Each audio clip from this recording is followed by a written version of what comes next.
In the late 1800s, the railroads depended on time, and time depended on the skies. And in Crete, the Boswell Observatory played a pivotal role in keeping track of the stars and standardized time on the plains. It's thought to be the oldest operating observatory west of the Missouri River. The most important thing about this telescope is the fact that the objective lens was made by a very famous lens maker, which would have been Alvin Clark and Sons. The main refractor telescope with an 8-inch lens is embedded deep below Doane University. Where the telescope would have its pier right here, and that goes all the way down into bedrock. Doane College's founders built the Boswell Observatory in 1883. Connecticut philanthropist Charles Boswell donated $5,000 to Colonel Thomas Doane, who worked as a chief civil engineer for the Burlington, Missouri River Railroad.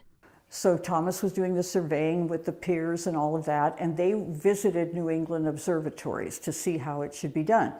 The Meridian Transit Telescope tracked the stars to set clocks and schedules in Crete. Science professor Goodwin Sweezy made it the first home of the Nebraska Signal Service Office, which we know today as the National Weather Service. I should say that this building has always been used. We had the classes here, we had astronomy. Students and professors back then and still today can rotate the dome by moving it manually. It can go up to 360 degrees around.